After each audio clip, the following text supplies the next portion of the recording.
Hello everyone, मैं हूं नवीन और स्वागत करता हूं आपका ऑनलाइन पाठशाला presenting by G success coaching. मैं आज आर्मी एग्जाम्स, इंडियन आर्मी भारतीय सेना की जो एग्जाम्स आने वाली हैं उनके लिए प्रीवियस पेपर के क्वेश्चंस लेकर आया हूं। जो पहले पेपर हुए हैं उनके आधारित और प्रीवियस पेपर के क्वेश्चंस, मैथ्स के क्वेश्चंस हम लेकर आए हैं और समझते हैं उन मैथ्स के क्वेश्चनों को बिना पेन चलाए कुछ सिंपल ट्रिक्स के माध्यम से किस तरीके से आप आसानी से कर सकते हो। जो बच्चे आर्मी के एग्जाम की तैयारी कर रहे हैं उनके लिए महत्वपूर्ण वीडियो होने वाला है, महत्वपूर्ण क्लास होने वाली है, तो आप लोग बने रहिए आखिरी तक। और स्टार्ट करते हैं। फर्स्ट क्वेश्चन हमारे सामने यहां पर आपको दिख रहा है 81 into 81 plus 68 into 68 minus 2 into 81 into 81। इस तरीके से आपको यहां पर एक क्वेश्चन दिख रहा है। एक मिनट, 2 और इंटू में है आपको 81 इंटू 68, ये दिख रहा है आपको, ठीक है। तो इस तरीके से आपको यहां पर क्वेश्चन दिख रहा है। इस क्वेश्चन में अगर हम सोल्व करें तो हमें 81 से 81 का गुणा करना पड़ेगा, प्लस फिर 68 से 68 का गुणा करना पड़ेगा और फिर 2 में 81 68 का गुणा करके फिर माइनस करना पड़ेगा, तो लेंथी क्वेश्चन हो जाएगा। पर इसे अगर हम समझे तो ध्यान से देखिए, नीचे आपके 4 ऑप्शन भी दिख रहे हैं। अगर इस क्वेश्चन को हम ध्यान से, ये प्रीवियस एग्जाम में 19 या 20 के एग्जाम में क्वेश्चन पूछा गया था, किसी आर्मी एआरओ में ही पूछा गया था। तो अब ध्यान से अगर इसे समझे हम किस क्वेश्चन को किस तरीके से किया जा सकता है, तो इस क्वेश्चन में आप ध्यान से देखिए 81 इंटू 81 आ रहा है, मतलब ये बन रहा है ए स्क्वायर, ठीक है, प्लस ये क्या बन रहा है ए स्क्वायर। उसके बाद अगर हम ध्यान से देखिए से तो 68 इंटू 68 बन रहा है, तो ये एक बन रहा है बी स्क्वायर, ठीक है, माइनस 2 और 81 और 68, तो एक को हम a मान लेते हैं और एक को b, तो 2ab बन रहा है, ठीक है। क्या बन रहा है 2ab। तो इस तरीके से ये हमारे सामने बन रहा है a square minus plus B square minus 2ab, और ये एक फॉर्मूला बनता है, ये कई का फॉर्मूला बनता है a माइनस बी का होल स्क्वायर का फॉर्मूला बनता है, ठीक है। a माइनस बी के होल स्क्वायर का फॉर्मूला बन रहा है। तो हमें करना है क्या इस क्वेश्चन में, हमारा a हमने सपोज कर लिया 81 है और b सपोज कर लिया हमने 68 68 है, तो इन दोनों को 81 माइनस 68 माइनस कर देते हैं और उसके ऊपर स्क्वायर लगा देते हैं। मतलब 81 में से 68 माइनस किया तो कितना बचा 12 और एक 13, 13 का स्क्वायर कितना आया 169, और 169 हमारा क्या आ गया आंसर। इस ऑप्शन में हमारा करेक्ट आंसर क्या है 169, 169 पहला ऑप्शन हमारा करेक्ट है, ठीक है। चलिए दूसरा क्वेश्चन लेते हैं। दूसरा क्वेश्चन जो हमारी स्क्रीन पर हमें दिख रहा है, देखिए इस क्वेश्चन को पढ़िए आप लोग, जिन के आर्मी के एग्जाम्स हैं ध्यान से पढ़िए क्वेश्चन को। देखिए क्वेश्चन आपको दिख रहा है, यदि 0.4 z minus 3 equal to minus 7/5 minus 7/5 है, तो z ब्रैकेट में दे रखा आपको 1.5 z प्लस 9 का मान क्या होगा। तो सबसे पहले हम इसे नोट कर लेते हैं, क्या लिख रखा हमें। सबसे पहले जो दिया हुआ है, हमें दिया हुआ है 0.4 z minus 3 equal to minus 7 और यहां पर अपॉन 5/5 दे रखा है। अब हमें किसी और का मान पूछा है, ठीक है, हमें किसका मान आखिरी में देना है उसने ये भी बोला है, तो हमें मान देना है z 1.5 z प्लस हमें मान देना है 9 इक्वल टू क्या आएगा, ये हमें आखिरी में उसने पूछा है कि इसका मान आप निकाल कर दीजिए क्या आएगा। तो आपके सामने 4 ऑप्शन भी दिख रहे हैं यहां पर आपको, ठीक है, 4 ऑप्शन यहां पर ABCD दिख रहे हैं। चलिए तो सबसे पहले जो गिवन है इसके माध्यम से हम इसे सोल्व करने की कोशिश करते हैं। -3 अगर इधर जाएगा तो ये -3 इधर आकर काय में बन गया +3 का, ये 5 दिया 15 माइनस 7, तो ये बच गया 8/5 काय का, वो भी प्लस का, ठीक है, समझ में आ रहा। और इसके बाद 0.4 z यहां पर बचा है, ठीक है, 0.4 z यहां पर बचा है और पॉइंट हटा दो तो यहां नीचे आ जाएगा 10।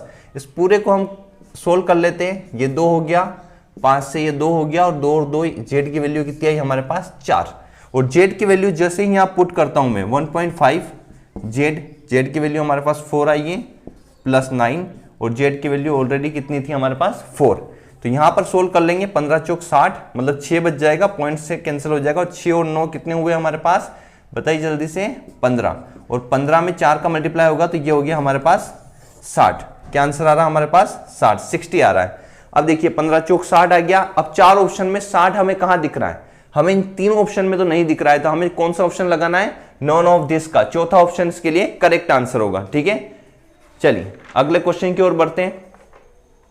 अगला क्वेश्चन बहुत ही सिंपल क्वेश्चन है, पर थोड़ा सा उसे करने का तरीका देखिए, आपको स्क्रीन की बोर्ड पे दिख रहा है। एक एलसीएम का क्वेश्चन है जो एलसीएम पूछा हुआ है इस क्वेश्चन में। ठीक है, क्वेश्चन क्या है? क्वेश्चन इस तरीके से दे रखा है आपको कि 2 इंटू 3 इंटू 5 और 3 इंटू 5 इंटू 7 का लसअ एलसीएम ज्ञात कीजिए। ठीक है, तो 2 3 5 और एक और क्या संख्या है हमारे पास? 3 5 और 7। ठीक है, मल्टीप्लाई में, तो हमें मल्टीप्लाई करके संख्या नहीं बनानी है, ये संख्या ऑलरेडी हमें गुणनखंड में दे रखी है, तो हमें मल्टीप्लाई करके संख्याएं नहीं बनानी। और देखिए इनका एलसीएम भी आपको ऑप्शन दिख रहे होंगे, 4 ऑप्शन बिल्कुल आपको मल्टीप्लाई में ही दे रखी है। तो हम जिन संख्याओं का ऑलरेडी मल्टीप्लाई कर दे रखा है उनका वापिस से हम अगर मल्टीप्लाई कर दें, गुणनखंड को तोड़ सोल्व करके मल्टीप्लाई कर दें और फिर से हमें वापस गुणनखंड देते वक्त फिर गुणनखंड करना पड़ेगा, तो इससे अच्छा हम इसका डायरेक्ट आंसर निकाल देंगे। एलसीएम में क्या होता है, हर कॉमन संख्या उठा लेनी है। जैसे यहां पर इन दोनों में 2 है, ये 2 तो ले ही लिया हमने, 3 दोनों जगह है तो 1 3 ले लेना है आपको। ठीक है, 5 दोनों जगह है तो सिर्फ 1 5 ले लेना है और बच रही कौन सी संख्या इनमें से वो लिख देनी है। ठीक है, मतलब कॉमन संख्याओं को एक बार लिखना है, चाहे वो 2 संख्याओं में हो तो उनको एक ही बार लिखना है। बाकी जो बची हुई संख्या, जैसे 2 यहां एक ही बार था उसको तो ले लिया, 3 यहां पर भी है और यहां पर भी है तो उसको एक ही बार लिखेंगे, 5 यहां पर भी है और यहां पर भी तो इसे एक ही बार लिखेंगे, और 7 बच रहा है उसको लिख देंगे। मतलब सभी संख्या आ जानी चाहिए और कॉमन संख्याओं को सिर्फ एक बार लेंगे। इस तरीके से ये हमारा क्या आ चुका है, एलसीएम। आई होप आपको समझ में आ रहा होगा किस तरीके से हम डायरेक्टली गुणनखंड का ही एलसीएम निकाल सकते हैं। चौथा क्वेश्चन आपको दिख रहा है, स्क्रीन पर आ चुका आपके। फोर्थ क्वेश्चन, उसमें आपको वर्गमूल पूछा है, मतलब अंडर रूट निकालना है। अंडर रूट आपको या वर्गमूल निकालना है किसका? 4096। ठीक है, इसका वर्गमूल मतलब इसका रूट निकालना है, ये पूछा उसने। 4096 का किसका वर्गमूल है, और ऑप्शन दिख रहा है आपको 33 64 96 और 24।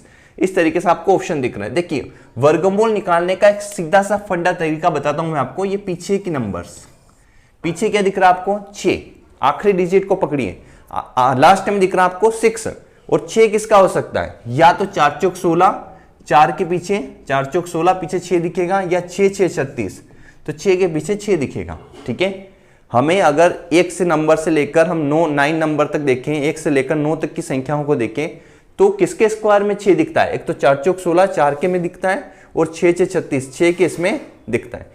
तो ये दोनों जो हमारी संख्या आएगी उसमें पीछे 6 हो सकता है या 4 हो सकता है। ठीक है, उसके बाद हमेशा एक अंक आपको छोड़ देना है, इस 9 का हमें कोई जरूरत नहीं है। आगे के जो डिजिट बचते हैं, जितने भी बच रहे हैं, इसी से अपना आंसर निकलेगा। ठीक है, फिर से बोल रहा हूं, पीछे का अंक देखिए कि किसके स्क्वायर में आ रहा है, 1 से लेकर 9 तक के अंक में। तो एक तो 4 चौक 16 पीछे 6 आता है, और 6 6 36 उसमें पीछे 6 आता है। एक अंक हमेशा आपको छोड़ देना है, और उसके बाद आगे जितने भी अंक है उन्हें ले लीजिए। 40 किसी का स्क्वायर होता है क्या? नहीं।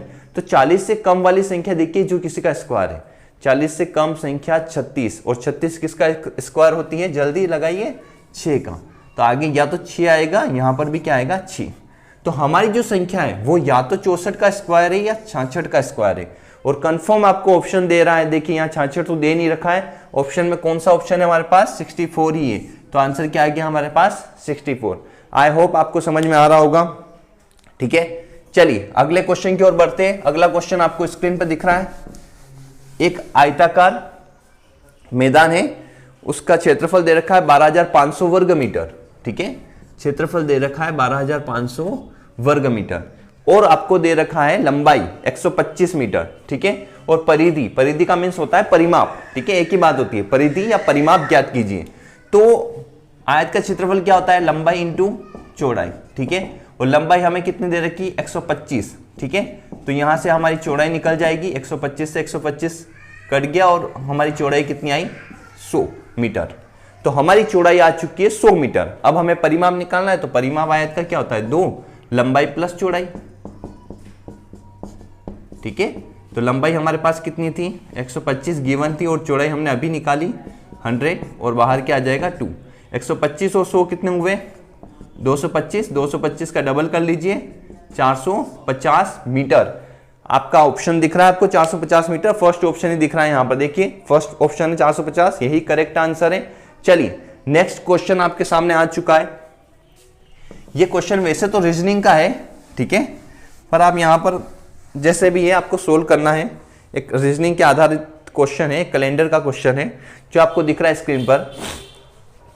10 जनवरी 2004 को मंगलवार है, 10 जनवरी 2004 को मंगलवार है, तो 10 जनवरी 2005 को कौन सा वार होगा? ठीक है, 4 ऑप्शन दिख रहे हैं, बुधवार, गुरुवार, मंगलवार, शुक्रवार। ठीक है, तो आपको एक चीज ध्यान रखनी है, जब भी एक वर्ष आगे बढ़ रहा हो, जस्ट यहां देखिए 10 जनवरी, नीचे भी ऑप्शन में 10 जनवरी ही है क्वेश्चन में, पर यहां 2004 है और 2005 है, तो जब सिर्फ एक वर्ष आगे बढ़ रहा हो जस्ट, तो आपका एक दिन आगे बढ़ता है। कितने दिन आगे बढ़ता है? एक दिन। ठीक है, तो यहां पर हमें क्या दे रखा है, देखिए ध्यान से, 10 जनवरी 2004, ठीक है, और फिर से पूछा उन्होंने 10 जनवरी 2005। ठीक है, यहां पर हमें दे रखा मंगलवार, और यहां पर कौन सा दिन होगा ये पूछा है। तो जब भी एक साल बढ़ रहा हो, एक दिन आगे बढ़ जाता है, वही तारीख अगर आ रही हो तो एक दिन आगे बढ़ जाता है। पर लीप वर्ष अगर हो, लीप वर्ष समझते हो, जिस सन में 4 का पूरा पूरा भाग जाता है वो लीप वर्ष होता है, जो 4 साल में आता है। तो लीप वर्ष अगर हो, ठीक है, तो उसमें 2 दिन आगे बढ़ेंगे। ठीक है, तो यहां पर देखिए 2004 एक लीप वर्ष है, ठीक है, और 2005 मतलब इसी के बीच का पेरा हम बढ़ रहे हैं, तो यहां पर एक दिन नहीं बढ़ेगा और 2 दिन बढ़ेंगे। तो मंगलवार से हमारा हो जाएगा बुधवार और गुरुवार, तो हमारा सही आंसर क्या आ जाएगा? गुरुवार। देखिए ऑप्शन दिख रहा है आपको गुरुवार, गुरुवार यहां पर ऑप्शन हमें दिख रहा है सेकंड ऑप्शन। ठीक है, बुधवार, सॉरी गुरुवार, बी ऑप्शन करेक्ट है हमारा। चलिए अगला क्वेश्चन, अगला क्वेश्चन आपके सामने स्क्रीन पर दिख रहा है आपको, पढ़िए उसको। अगला क्वेश्चन है हमारा,